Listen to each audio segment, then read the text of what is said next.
of the request for issuance of subpoena with the attached letter containing the 45 properties. Yun po yung nangyari, Ginoong Pangulo. Now, may I tell you that to advise your spokesperson to rectify the error, to para bawiin yung sinabi sa media na hindi 45 yung ari-arian ni Chief Justice Corona, because I think the damage has already been done. It is already instilled in the minds of the public, the minds of the people, or even in the minds of the court that Corona owns 45 properties. And in fact, hindi 45. I'm showing you a copy of this cancelled transfer certificate of title. Ito, ang laki-laki, cancelled. Mr. Diaz, di mo ba nakita ito? Cancelled. Inilagay mo pa rin sa iyong information, sa iyong listahan na binigay sa prosecution. Cancelled na, inilagay mo pa. Ano ba naman? With the permission of Senator That's all, Mr. President. I just want to clarify this from the chief of the prosecution panel. According to the story of Mr. Attorney Diaz, even before you called him, he already had the titles of this property in his possession. He anticipated the required research on the property of Chief Justice Corona and his wife. And this reason that he gave was because he was being asked by the media. Now, how the media knew about that and why they became interested about the assets, real estate assets of Chief Justice Corona, I do not know.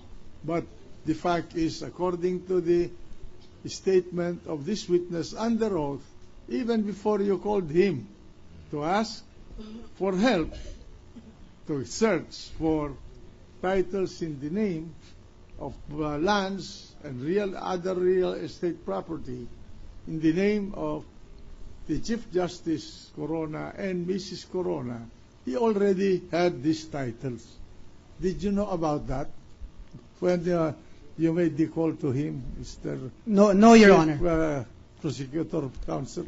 No, Your Honor. No, you did not. No, because if I may explain, as was stated earlier, we already have the various documents referring to different properties allegedly owned by the Chief Justice. You have already evidence of some of the properties. Yes, we already have Yeah. at that time, but we wanted to confirm if there are, number one, confirm, and number two, we wanted to know whether there are other You have already properties. the title, your evidence on the Bellagio property.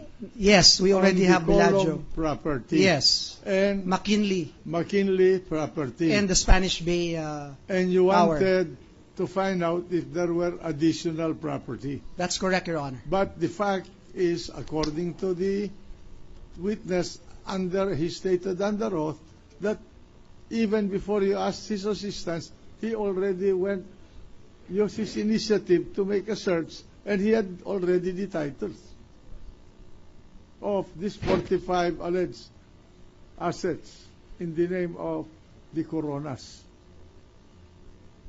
Okay? So, Senator Jinggoy, you can continue. Your Honor, please. Yes?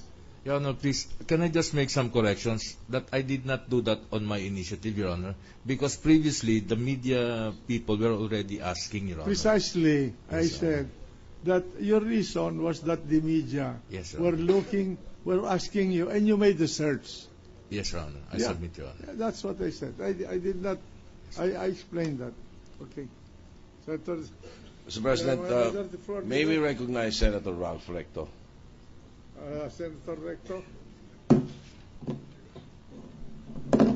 Thank you, Mr. President. Thank you, Majority Leader. Just very briefly, I would like to ask my questions to the prosecution and to the defense counsel, if possible. Huh?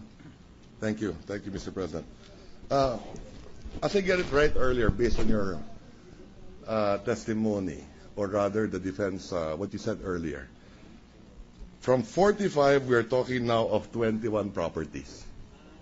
Is that correct? That's correct, Your Counsel for Honor. the defense. Yes, that's correct, Your Honor. In Right. other words, the original number is 45. It is It- now down to 21. Even per admission by the prosecution, Your Correct, Honor. correct. Now, just to be a little more specific about it, no? Those 21 properties, ilan ba yung parking lot ng pinag-uusapan natin? Tatlo po. Only 3. Only 3. So assuming we take that out from 21, that's down to 18. That's correct. Okay, now, yung kay Vicente, yung Marikina, ilan po yun? 7 parcels, Your Honor. 7. That's correct.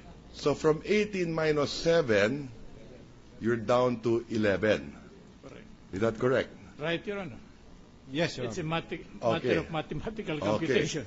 Now, these 11 are all in the name of the Chief Justice and his wife? Not in the name of the Chief Justice, but in the name of the seller, Christina. You're referring to the 7 parcels, Your Honor? No, I'm referring to the last 11. So, ulitin natin. From 21, there are 3 parking If lots. I remember correctly, So we're down to 18. I think there are 5 parking lots. 2 for the Burgundy, di ba? Hindi na po because ang Burgundy is already included in the condominium title. Andali. Okay. Andali, ulitin lang natin. From 21, so we're talking about 3 parking lots in the 21. So now we're down to 18. Yes, Your Honor. Okay. The Marikina property, which Vicente claims is his and not that of the Chief Justice, ilan yon? 7. 18, you're down to 11. Okay? Of the 11, from what I recall, 2 are in the name of his children, above 18 years old, which should not be in the SALED. No, Your Honor. There are 4 properties In the name of the children. in the name of the children, Your Honor. And they're all above 18 years old. Yes, Your Honor, but our claim, Your Honor, is that It is a this simulated sale. simulated sale and Yeah, do that not has have- to be proven, that part. Pero maliwanag, if your children are below 18, then you include it in your SALN. But in this case, they're above 18 years old. So from 11, 4, you're down to 7. Is that correct with the defense as well? Is that number correct? From 9, From 11 minus 4, you're down to 7. correct, Your Honor. Mathematically, yes. Mathematically. The Chief Justice has 5. So there's a discrepancy of 2. Which 2? 11 minus 2 lang. Ano? 9 minus... Your Honor, if I may clarify, Your Honor. Yes, please. Out of these 2 properties, Your Honor, one property which has not been declared all throughout, Your Honor, Yes. is one of the Xavier Bill lots, Your Honor. Ito yung katabi. Yes, Your Honor, and that is the lot 6A, Your Correct, Honor, correct. acquired in 1993. Okay. And that the title of that, Your Honor. Kaya ang bilang ko ay 6 lang ang pinag-uusapan eh. 5 in the SALN of 2010 and 1, as you claim, that is not declared, nakatabi. Yes, Your Honor, Apparently. and in the SALN, all throughout, Your Honor, what was declared was the lot that was donated in 1971. Correct. Very consistent, Your Honor, from Correct. 1992 to Correct. 2010, that lot was declared as a donated I land, understand. 1971. I understand. And I'm but- with you. I'm with you on this. Thank you, Your Honor. But the point now is, from 45, sa bilang ko, based on our discussion here also, is 6. I mean, assuming hindi kailangan ilagay ni Chief Justice sa pangalan niya yung 4, then sa pangalan ng anak niya, above 18 years old. That's 1. 2, the parking lots. Assuming lang. 3, the 7 Vicente lots, which was testified on here. Napunta ng media, nakita yung libo-libong bonsai, he seemed to be a credible witness. So there is one other property that has not been declared in the SALN.